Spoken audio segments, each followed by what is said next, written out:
Next, we have a technology presentation by Dr. Veselin Brankovic, Chief Sales Officer, NOVELIC, Sona, Comstar Group member. So before he starts his presentation, let me brief you about our speaker, that is Dr. Veselin Brankovic. NOVELIC is the world's premier provider of wave radar solutions and intelligent perception systems. NOVELIC's industry-leading short-range radar sensor solutions include a 180-degree FOV radar for replacing ultrasonic park assist systems and providing surround awareness, and in-cabin radar module with intrusion alert, child presence detection, and seat occupancy detection. NOVELIC is a part of Sona Comstar Group, a major Indian T1 positioning its products for the Indian ADAS market. So requesting speaker on stage. So this is actually a scenario we need to take care about. And it's about saving lives. So we think that driver assistance system can significantly improve actually the safety.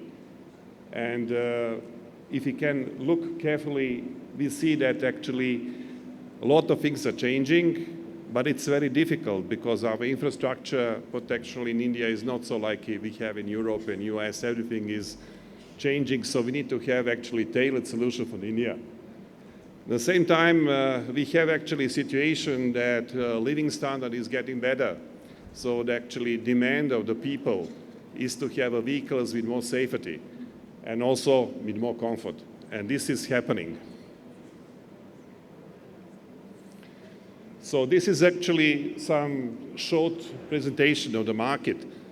And driver assistance systems are really non-equally distributed around the population.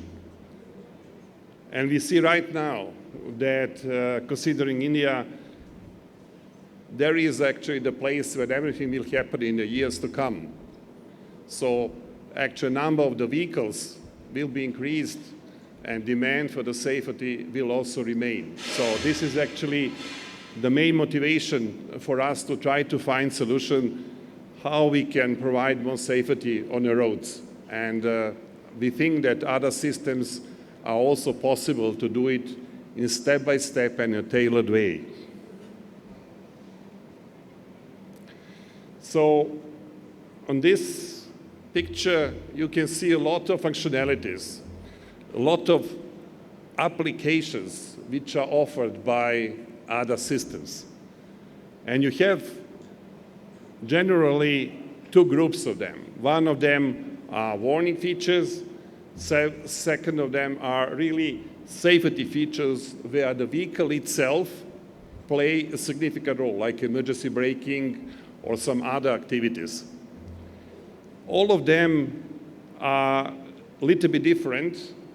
All of them has specific, how shall I say, cost factors which are actually influencing, enabling technologies and position on the market. And the message is that we believe that we need to have affordable other solutions. So affordable other solutions means we need to start with something which could be deployed on the market not in 20 years, not in 15 years, which can be deployed in the market in 3 years, in 2 years' time. So in this case, we need to see what actually the typical driver in India would like to have. He would like to have more safety. Does he really need to have a sense of user system right now? Can he afford to have this? So all those things needs to be answered in a proper way. So there are a lot of challenges. We have nice features. Some of these features can be easily deployed. Some of those features cannot be easily deployed because the infrastructure doesn't allow us right now. It may come in the near future, but not right now, not in all cases. So, but any of those features which are actually introduced right now on a worldwide market are also not deployed fully in Europe or in US. So they are just starting to deploy mostly in a little bit more expensive vehicle segment. We have the challenges in all areas. So a lot of things are also a reaction of the society on the typical people who are the drivers are really little bit different. And it is also specific to India. So in this case, we need to find solutions which are really suitable for current wishes of the typical driver in India. And the question is, what is exactly something which Indian driver would like to have? Of course, he has a bunch of old features, but some of them he really need badly. For instance, he would like to have surround view monitor. He would like to have blind spot warning. It's not expensive, but he needs this. He doesn't need necessarily to have emergency braking right now, but he would like to have driver state warning, real cross-traffic collision warning. He would like to have a warning if you're going to go asleep. If you have an expensive vehicle, he will be sure that no one will steal his vehicle or something from his vehicle. And the first important feature where the active is really, when the vehicle is really active, is adaptive cruise control, that is stop and go on the highway. So this is like a features which could be realistically to be the first deployed on the market, considering what an Indian customer would like to have. Of course, I would like to have everything, but I need for this to have a lot of money, and I need to wait for the availability. So we need to have actually tailored-made approach for India. So that means we need to match actually development of other systems and availability to the market with the road infrastructure development. So that means there is no sense to have very fancy autonomous driving system if I don't have place where to drive. So actually, I need also to match behavior of the drivers. So I need to teach them. I need to give them different opportunities. And I need to be affordable. So that means I need to start with something small.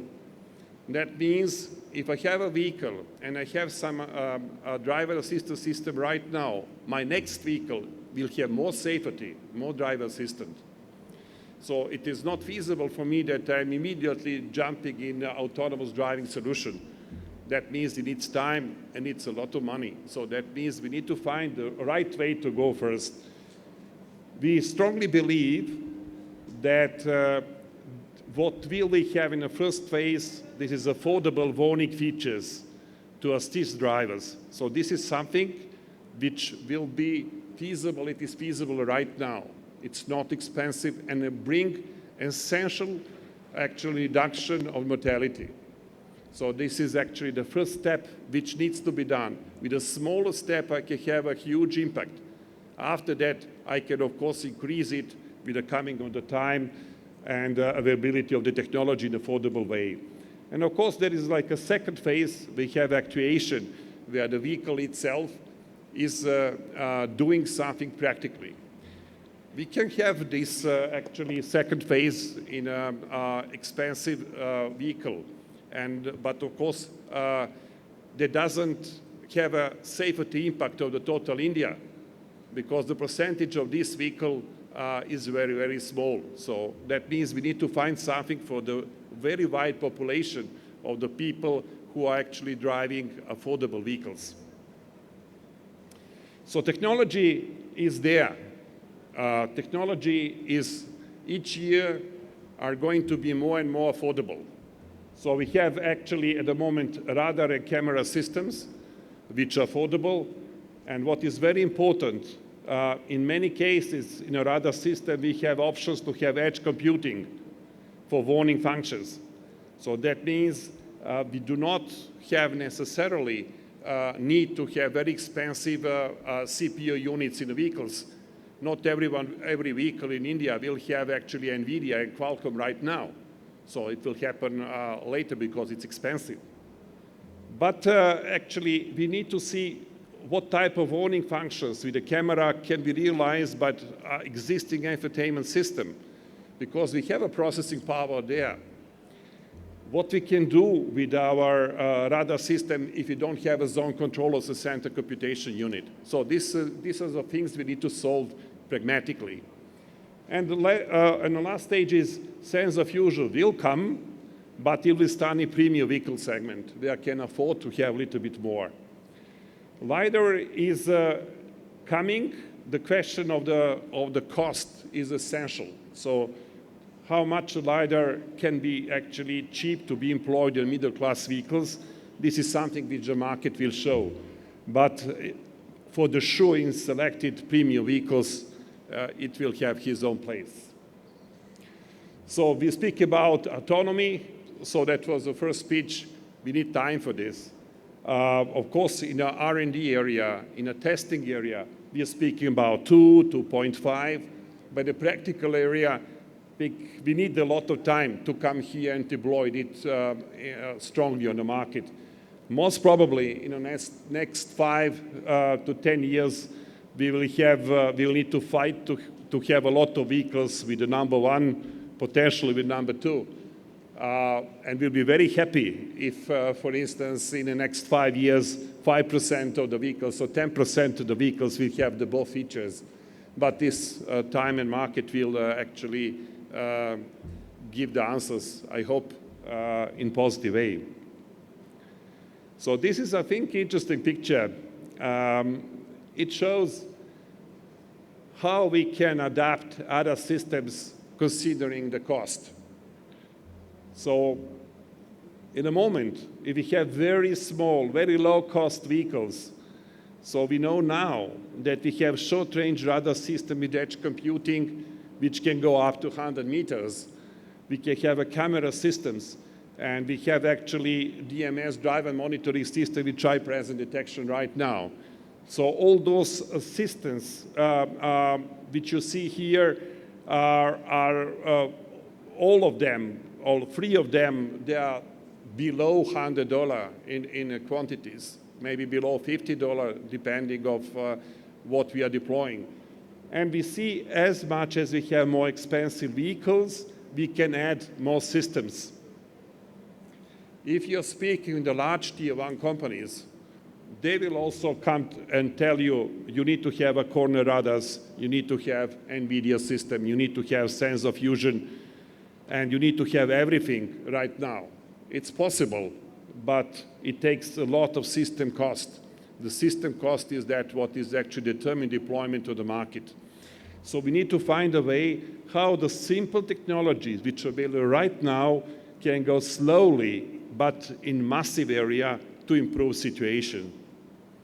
You see here the different features that are related to the awareness, related to the parking, but also, for instance, 360 view around the vehicle, made of radar, also combination with the camera.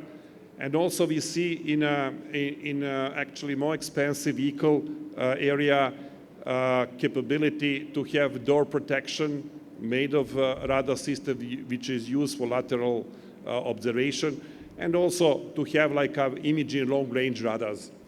So imaging long-range radars or LiDARs, we are speaking about actually detection in 500 meter and 400 meter mid-range around 200, 250.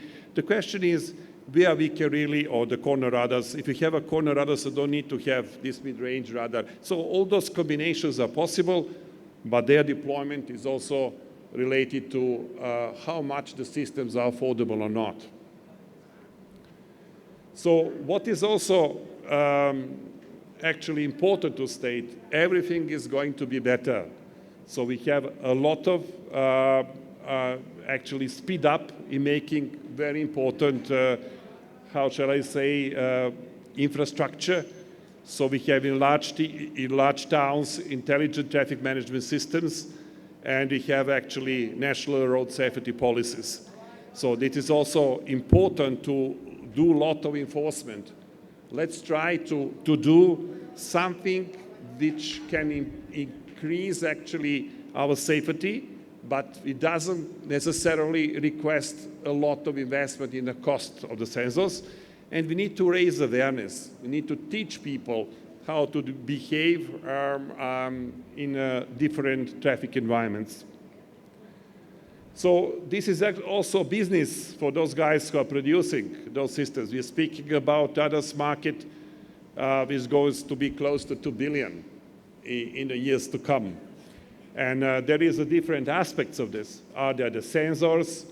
Are there processing, software? Is there also the cloud infrastructure which needs to be built up? This is something which will come with the time. Important thing is, due to a new advance in semiconductor technology, a lot of calculations which are requested for assistive systems can be done on the sensor itself. So I don't need to have, as said, for the first step, NVIDIA necessarily right now. Not speaking about NVIDIA, speaking very high-speed sensor fusion features. Now, something about technology. This is an example. This is a simple radar system with edge technology, having 180-degree field of view with a single radar system that is like typical radiation pattern.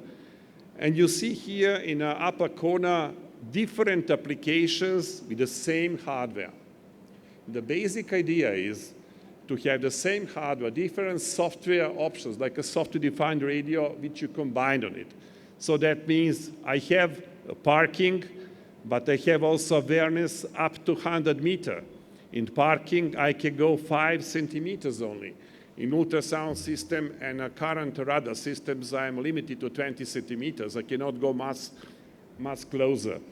And also what is important, the same technology can be used for the two-wheelers and can be used for commercial vehicles. So that means we need to find technologies which are easily to deploy. So, and if you come to our booth, you can see actually videos which are done in new vehicles, how it works and what type of things can be detected. So there is a lot of movement in this direction which are positive. This is also very important. It was raised a topic about two-wheelers. We have technology right now for the two-wheelers which is affordable. So we have forward collision warning, real end collision warning, smart helmet, wireless connectivity. This is a small sensor which is actually potentially 4 by 4 centimeters. It have automotive Bluetooth, can go directly to the display for the cluster of the system or to the smart helmet. And I have a blind spot detection here included, so, and it is affordable. So this is actually possible. I do not necessarily need to have very expensive solution, which is currently done by expensive brands like Ducatis, like BMWs, which have a cost like a passenger vehicle. So because I can realize it with the simple technologies right now. So this is actually the major ideas which we are following.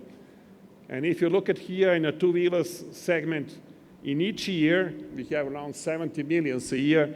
So in each year, we have more and more vehicles in premium market segment.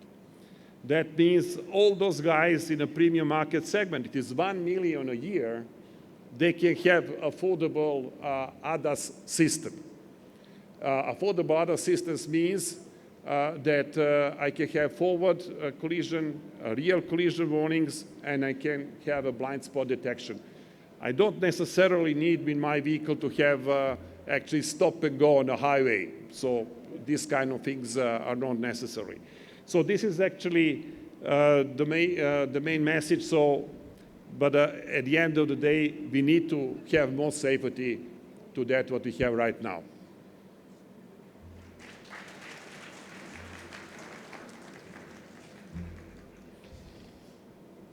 So if you have some questions, I'll be very glad to try to answer them.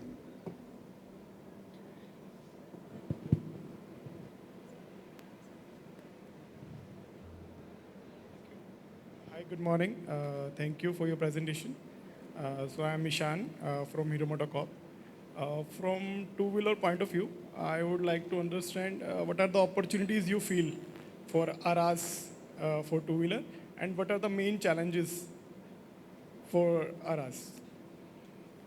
There is a challenges are there because infrastructure is still not available. If, for instance, I need to do, how shall I say, correction of the lines. If I don't have lines available and printed on my roads, I can hardly deploy actually camera-based solutions, these kind of things.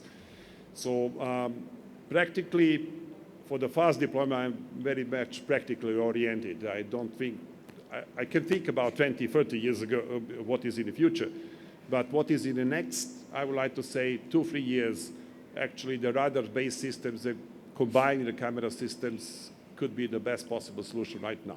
There is a challenges, of course, but it's also a question how the people will accept new technologies and how much they are really willing to pay for those kind of systems and how much they can afford. And next, I want to understand this ARAI's integration to V2X and V2V. Because yes. Future would be this V2X and V2V. Yes.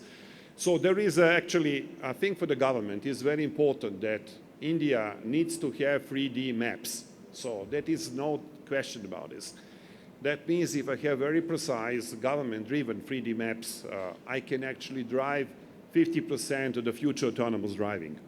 All those systems will be actually related to the interaction with the cloud, and each vehicle will actually, the status of the streets, which are not actually 100% the same like 3D maps, he will put to the cloud as information, and this information will be available to the vehicle behind him. So this is actually the future story, but we need to go step by step. 3D maps are essentially important to India. So it's actually different. Also in Europe, we don't have a quite good solution right about this. The local governments are doing this because they see that it's important. And as much as we are going this direction, we will have actually better future. Sometimes we can learn from other countries how they are doing this, but sometimes it's not possible to copy right now. So in this area, so in Europe and US, we are not so developed, but the changes what we have in China, they are very interesting because they have 3D maps for almost for the whole country and with the cloud-based systems. So this is something I think for India will play a significant role in years to come. And next point I need to understand regarding artificial intelligence. Now, Yes. Artificial intelligence is helping a lot in a lot of things, robotics, whether healthcare. Absolutely. So ADAS, or we can say V2X or V2V. So how you see AI role into this? Yes. So artificial intelligence is happening right now. So you have products on the market. Some of those products are available in 2026 in mass production. You'll see, for instance, artificial intelligence for inside cabin system. They need to detect the baby if it is left alone in a vehicle.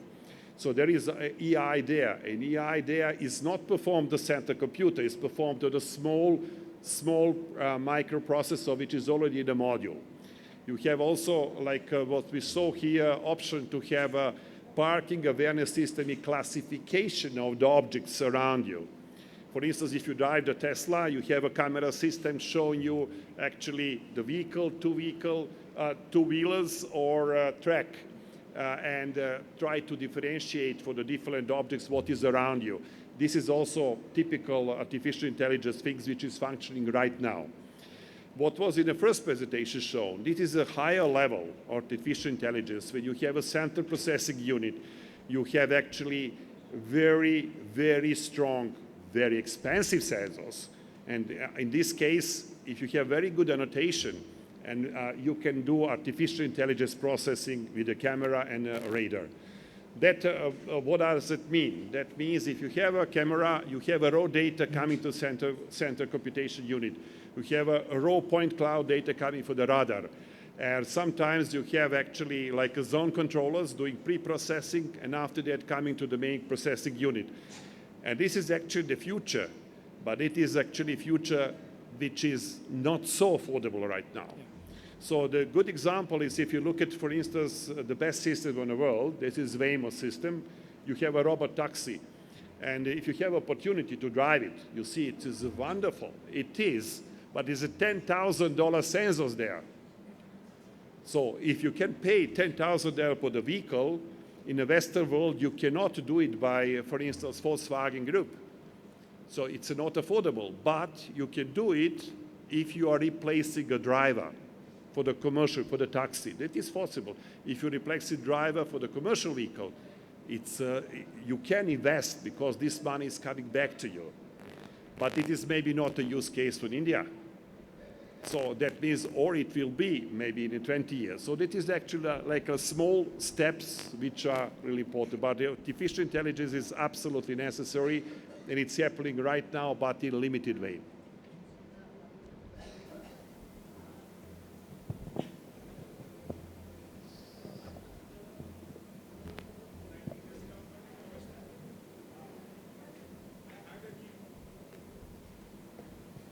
So